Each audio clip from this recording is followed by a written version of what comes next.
Welcome back, everybody, to the morning meeting. Thank you for joining us. We have so much to cover, including last night's interview, which Sean and I regularly call a debate because we're just brain dead. But thank you. And for those of you who were with us last night till 11 p.m. Eastern time while Tim was sleeping, Sean and I have already talked a fair amount about this, but we're going to talk more about it in light of overnight coverage. Uh, Hold on. I've got to solve a problem. I apologize, everybody, but stand by for just a moment because I've got YouTube on. All right. Sorry about that. All right. Here we go. As I said, lots to talk about. We're going to talk about the interview. We're going to talk about the poll in Eastern Time of Pennsylvania, and we're going to talk a little bit about well, mostly about the interview. All right. Today, Vice President has no public schedule after her arduous bus trip and interview. Donald Trump has two events. He's doing a town hall in Wisconsin in the afternoon, and he's doing what time is that? That's it. What time is that thing? I may have gotten this wrong. Uh, what event is he doing today? I may have this wrong. Got the He's got an Moms for event. Liberty tonight in DC. Yeah, but he's got an And event earlier. Somebody looked that up for me. I think I put it wrong in the day book because I'm a moron. But he's got an 8 o'clock event tonight in DC, Moms for Liberty. JD Vance, no public events. Tim Waltz raising money in the DC area. Doug Emhoff raising money in Colorado and San Francisco. All right. Tim and I, Sean and I already weighed in on things, and I'll just tell you my view. Dana Bash is a distinguished career. She's done a lot of great interviews. She's moderated. Thing is Kamala Harris did good enough, but she largely did good enough because the questions were not even close to good enough. Questions were soft. There were follow-ups were almost non-existent or soft. There were topics that were covered that shouldn't have been covered. There was way too much fluff. The bumpers and the teases were just ads for the campaign news. And if you look at the leads that people chose to write up the thing, they're all over the place because nothing happened. When people say she was good enough, she was. She didn't. The word salad was minimal. Her tone was good. She was confident. Being interviewed by someone she's very friendly with. Tim on every episode of the show, Tim does good enough. He does what he has to do. But that's not getting Tim a big network contract. That's why he's still here, because all he's doing is what he has to do and not good enough. So I think it's a non-event. I don't know how many more interviews she plans to do, but I think it was a disaster for journalism. And I think it was super unfortunate that her first and perhaps only real interview before the debate, and maybe for the foreseeable future, because I think now she's got permission to do Jen Psaki and the West Wing cast and all that. I think it's very unfortunate because almost nothing came out of that to allow the American people to understand what kind of president she would be. Tim. Yeah, I mean, I would do a little bit of pushback there. I think you could always look at an interview and say, "Oh, it could have been harder." I think some of the softer questions, which came at the end, which were about the historic nature of her candidacy, were appropriate questions because she's trying to get her to reflect on how she's running. Now, could that have been replaced with like two more hard questions? Sure. But I do think what everyone was pressing for this interviewer to ask about was, this was your position in the past. This is your position now. Please explain it. And the way that Dana did follow-ups with that was to ask about climate change or immigration or other issue areas. I think people maybe just are unhappy on the Republican side that they thought that there would be some house of cards that would be exposed with this interview, and it's just not the case. So we're going to keep going down this road of, well, it should have been harder questions. It should have been a tougher interview. It should have been longer. The promos should have been less promo-y. I mean, like, I think that says a lot, and I think like the post-interview spin Wait, says hold a on, lot. hold I don't on, think hold on. the Well, hold on. yeah What do you mean it says? yeah What do you mean it says a lot? Sean, don't worry, you'll be in here to double team on this in a second. But no no Tim, what do you mean it says a yeah lot? Do you think the what questions said were? Do you think the questions and the follow-ups were hard enough? Were they in the I spirit don't of think what that Tim they Russert would have done? look like she didn't sit down with the Daily Caller or like a right-wing outlet that's going to blast her, Not but they right were wing, not right wing. yeah. Just Look, I were they like hard enough? walking into this interview, the big Yeah, press from Republicans was they have to ask her about why she's changed her position on X, Y, and Z. I think it's Dana did not. that It's on she three she issues. and followed, and those were the follow-ups. Could it, look, Mark, if the question is, could it have been harder? The answer is yes, right? Like, of course, the questions could have been harder. There could have been, What was the hardest question? What was the hardest question she asked him? I think the question on why was this your position on climate change before, and why is it this now? Why was your position on immigration this, and why is it now? Why is it this Right. now? I think those are questions that, like everyone was saying, that's what she needs to answer, and I think Yeah. she answered it. Right. All right. She didn't answer it, and it wasn't asked in a way to force her to answer, in my humble opinion. Sean, before you go, I screwed up in the day book. My apologies. The Trump event today, before his DC event, is in Johnstown, PA, at 4:30 Eastern time. He's doing a rally, so that's a big event, and I'll be curious to see what he says. Sean, please correct Tim. Yeah. Sorry, So let me Tim. just go through this real quick. The Yeah. big anticipated interview that she gave, that they gave, was 28 minutes total runtime. She spoke for 16 minutes and 29 seconds. We waited over 30 days for 16 minutes and 29 seconds, and that's including the puff stuff about her grandniece, etc. Just for context, JD Vance this morning before 9 a.m. took more questions from TV hosts on multiple networks than she has in 30 days. The optics of this, which we didn't get into, were ridiculous. And I say that as a former, as a campaign guy. The idea that her team let her sit there, why does that matter? All right, hold on. Let's put up the picture. Hold on, Okay. keep talking, but let's put up the But picture look, here's the thing, and you go all the way back to Nixon, Kennedy. People can say what they want. You do a TV interview because perception matters. This didn't look good for her. It didn't look good for Waltz. I think it was. I've always praised CNN's, at the very least, their logistical aspects of their production. Last night was abysmal. We had a lot of comments last night that said it was a cross between a parent-teacher conference and a deposition. There was zero pushback last night on serious issues. Tim Waltz, I cannot believe that he turned a stolen valor question into, I'm not good at grammar, and my wife corrects me. I thought that was rather abysmal. And then that was more than abysmal. It was disgusting. Okay, thank you. Well, I'm trying to be at the Friday. I took my Irish leprechaun rage and bottled it up. Listen, the last thing I'll just say is, even her question, when she kept pivoting back to, those are my values. Well, I values allow you to change. She had every right to say, hey, I evolved in some of these thinking because I saw the jobs that are impacted, whatever.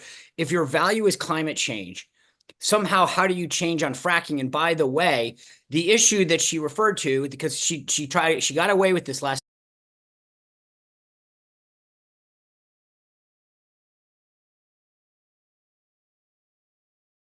won't ban fracking, right? So she never talked about her position. She talked about President Biden's.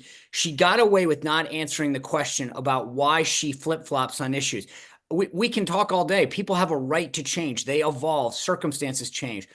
But when you keep folding back to my values and you haven't explained that my heart grew, I got to see things. President Trump, as Mark alluded to yesterday on the issue of abortion, talks about seeing sonograms and more science and technology. At least he explains his evolution on the issue. Look, here's what I'll say. Finish with this. Interviews are for a purpose, and listening, flipping around this morning and reading the headlines, it's not, she didn't get anything out of this. And I think it created more doubt among people who are open to her than anything else. And so I will just say this. I don't think there'll be another interview. I think that was one and done. They've checked the box. But I'll tell you, I get why they wouldn't last night, why they wouldn't do anymore. That was not a good performance, and you had 20-something days to prepare for it. I have been a big believer that she was going to do really well in this debate because of her past experience. I now wonder if that's the case. All right, Tim, I want to come back to you and ask you to comment on some of the things Sean said. If you'd like to get in the conversation, please raise your hand. We'll get to you all shortly. Tim, just go back to the staging. If you're a comm staffer, right? You don't control the cameras, you don't control the lighting. Sometimes you bring your own hair and makeup person, but usually you let the network do it. You don't control how it's staged.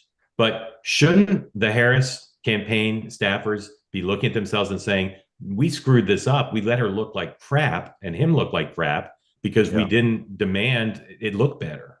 Well, look, I will also say, just like being on the ground on the campaign when you have a principal and you are getting stuff set up, it is also frequently very last minute, right? Like there have been moments where with Hillary Clinton where I was advancing an interview and we had one camera, it was supposed to be a two-shot interview, and then like everything scrambles, and then you've got seating and plants and bookshot, and it is a mad dash sometimes to make sure that these things look good.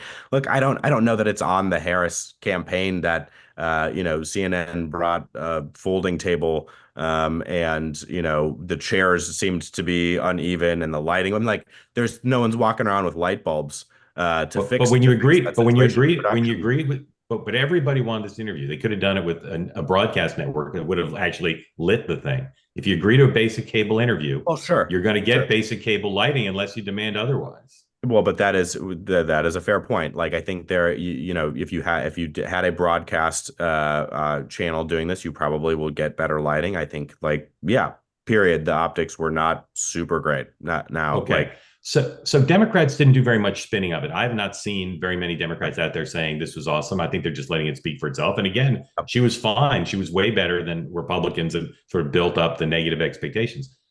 I don't get what the Trump campaign and the RNC's frame on this is. Sean, can you explain to me what are they saying about it? Are they saying word salad? Are they saying she's a liberal? What are they I saying? actually, from what I've seen, is it's actually going back at issues. They're talking about her being part of day one, the idea that she can't walk away from this record, tethering her to not just Joe Biden figuratively, but to the policies and the results. And then obviously on the fracking and stuff like that, talking about the accountability of that issue. So I actually been really impressed with the focus on issues that they're going after, and not focusing on the optics and things like that. They're going more on the substance. Well, they have focused on how short it was. They Right. have But focused on that's that. a fair point.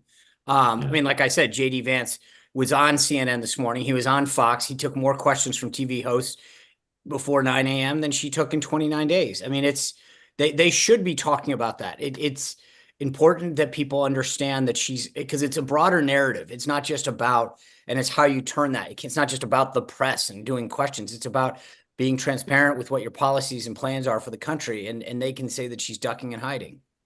Tim, if you I, worked for go ahead.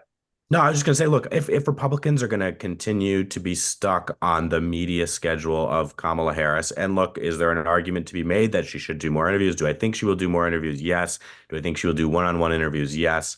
If that's where their heads are at, I mean, like, I guess keep complaining about it. I don't know. I just don't think it's a winning strategy. Just very quickly on some of the substance, though. I want to push back on the idea that the answer to the question and how she talked about how her values have not changed was not a sufficient answer. I think it was the answer that people were waiting for some explanation. I think it was actually pretty good because she's talking about, look, the root question on the fracking issue is, do you believe in climate change? Should we set deadlines for it? How do we address it? And that has not changed. And that's a good point because there is a good contrast there with the other side and Donald Trump, who thinks climate change is a hoax, who's taken us out of international agreements, who's That wasn't the rolled back question. pollution regulations. And she can say, look, but hold on. But she can say, look, as vice president, we laid the tracks and worked on things like the Inflation Reduction Act, which have brought clean energy jobs, which have made clean energy investments.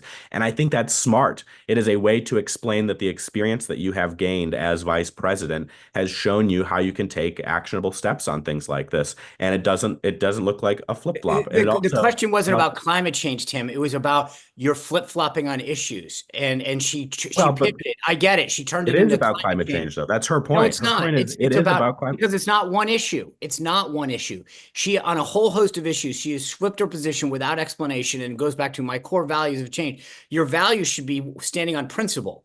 So I feel like she got away with pivoting, and I give you some credit right now for pivoting yourself.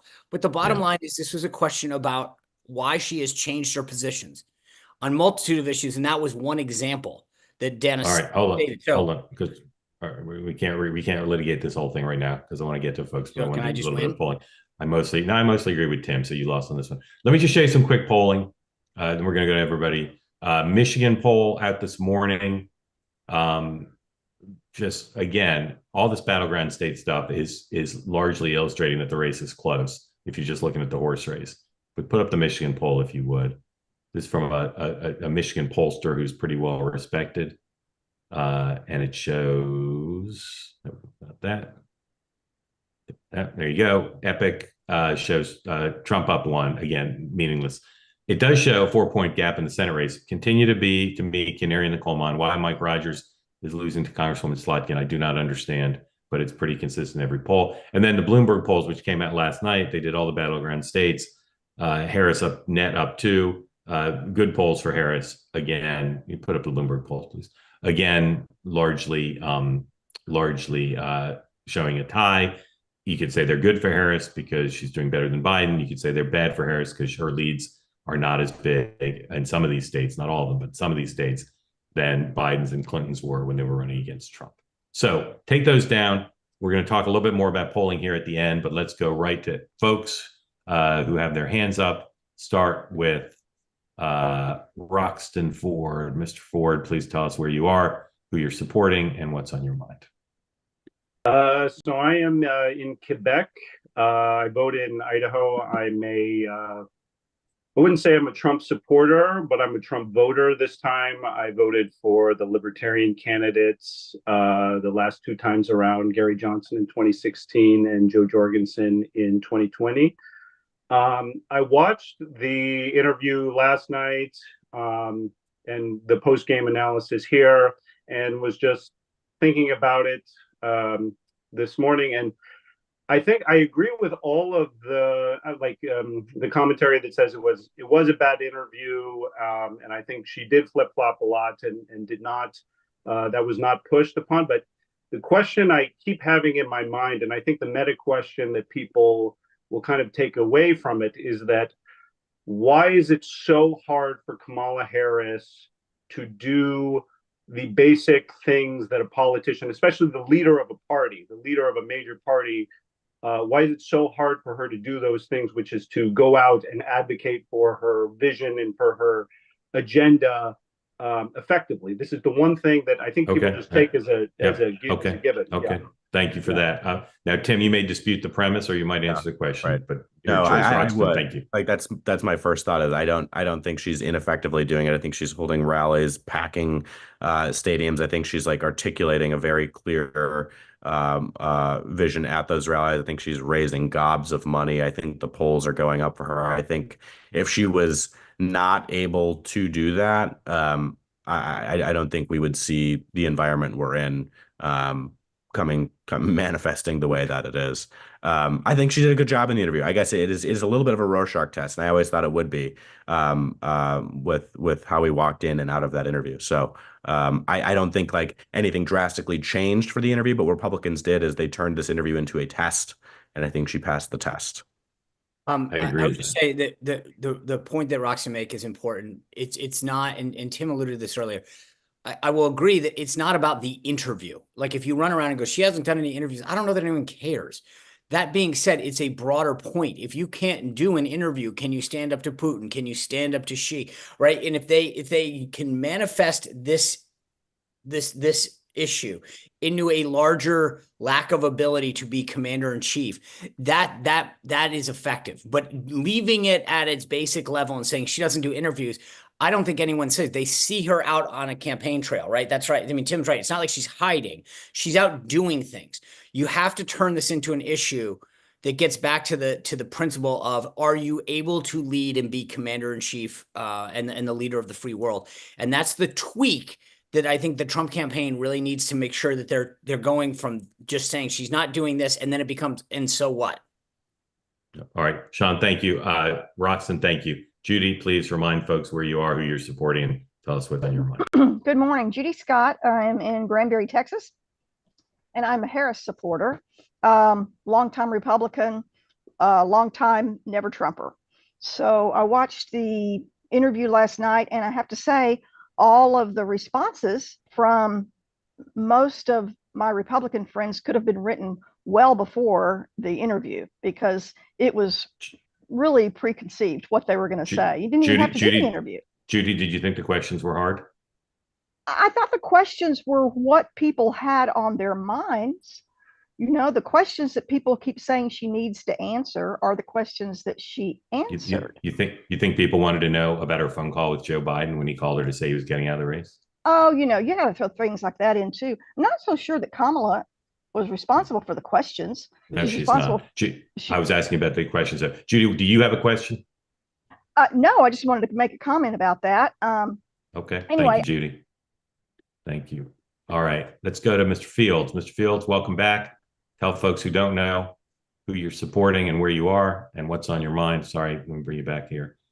There you go. Go ahead. Tell everybody where you are, who you're supporting, and what's on your mind. Morning, can you hear me? Yes, sir.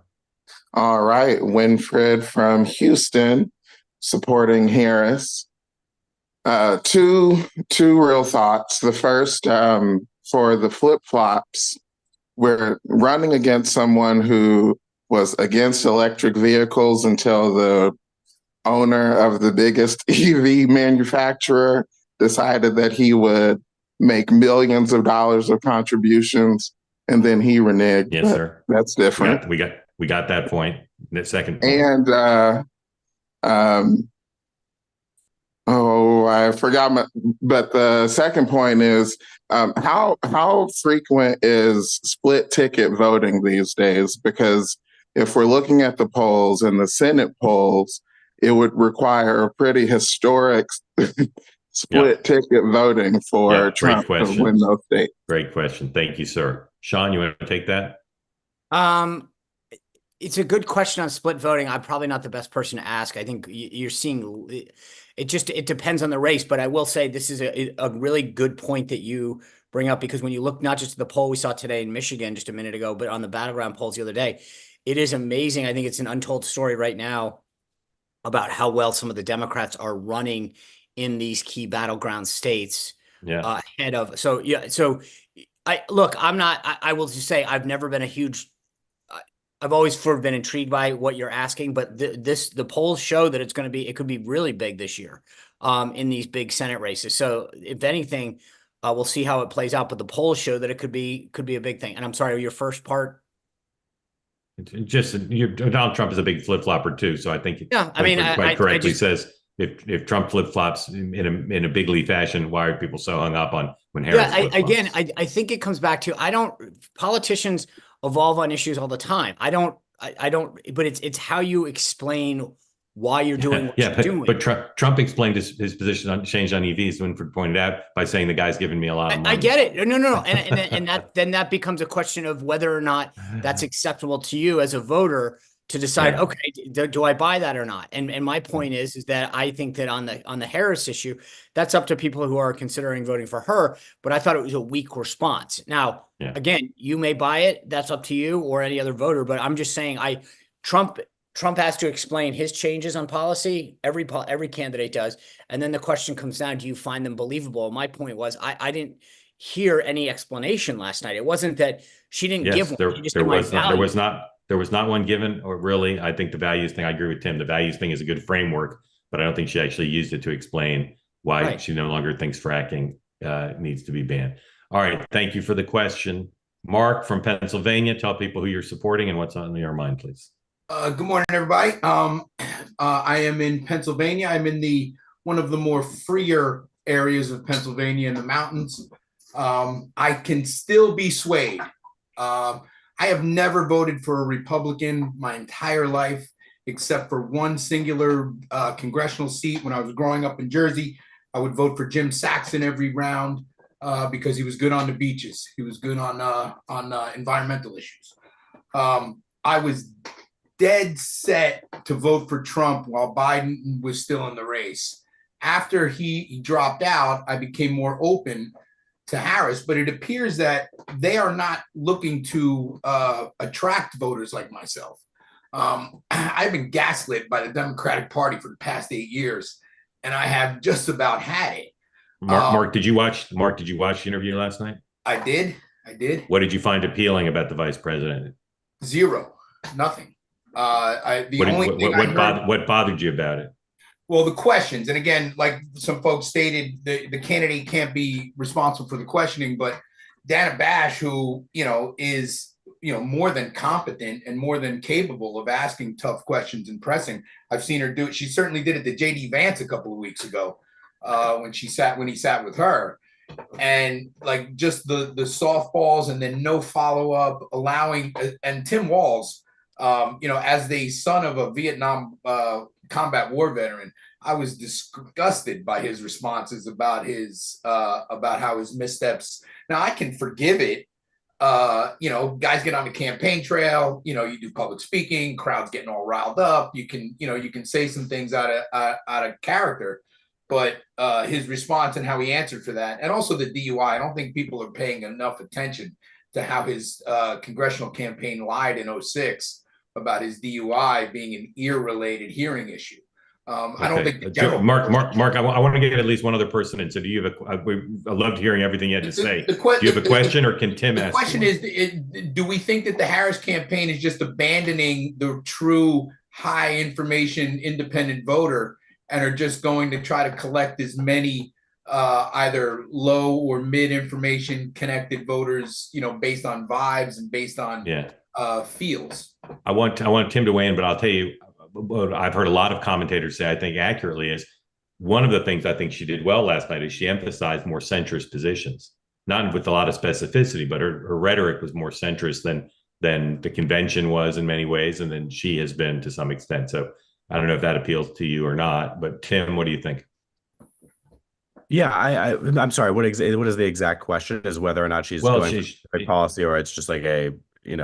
Yeah, who is she really trying to attract with her approach? Sure. I mean, I do think, like, for example, in answer to the question, one of the questions that Dan asked yesterday, which is like, would you appoint a Republican in your cabinet? And saying the answer pretty clearly is yes, is like a good answer. Sean kind of rolls his eyes there, but like, that's a soft answer. I did. She actually didn't say she would. She basically said she might, and she made no commitment. She would consider. But like, I haven't heard anything like that from Trump. I do think there are continual efforts, and you saw a little bit in the convention speech too. Well, I'm sorry to interrupt. You have seen Trump campaign with two former Democrats in the last week. Yeah, and if you're putting Tulsi Gabbard on your transition team, you're not putting your right wing. I love Tulsi Gabbard. I worked for Tulsi Gabbard. I don't think you can say Tulsi Gabbard is a Democrat at this point. Maybe former Democrat. She might be a Clinton Democrat. She may not be a Harris or a Biden Democrat. All right. I do want to make one point just very quickly on the wall thing, just because it's been brought up twice. Look, I will say, when I first heard the weapons of war quote from him, I did have the same initial thought, which is this is like a mangled sentence. The way that he says it is weapons of war that I carried in war is the only place that they should be.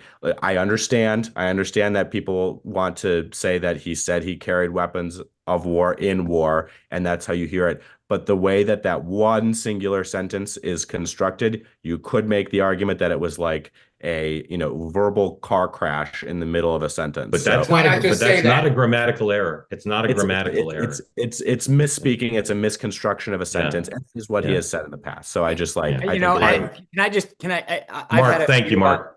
Go ahead, I've had a few up. doozies of a day in my time, Tim, and I wish that I had you to help clean up, because I don't remember getting that kind of grace from a lot of your colleagues. So the smart thing politically was to own it and to move on. And look, I can tell you, I said this at the time and I continue to say it. He is continuing to dig himself deeper into a hole with a massive constituency in this country. And I don't think he fully appreciates it, because it's not just people who have served, but it's their families who have served, who have sacrificed, who he is sort of dismissing it as a grammatical error that his wife recommended. Had him clean up. It's insulting.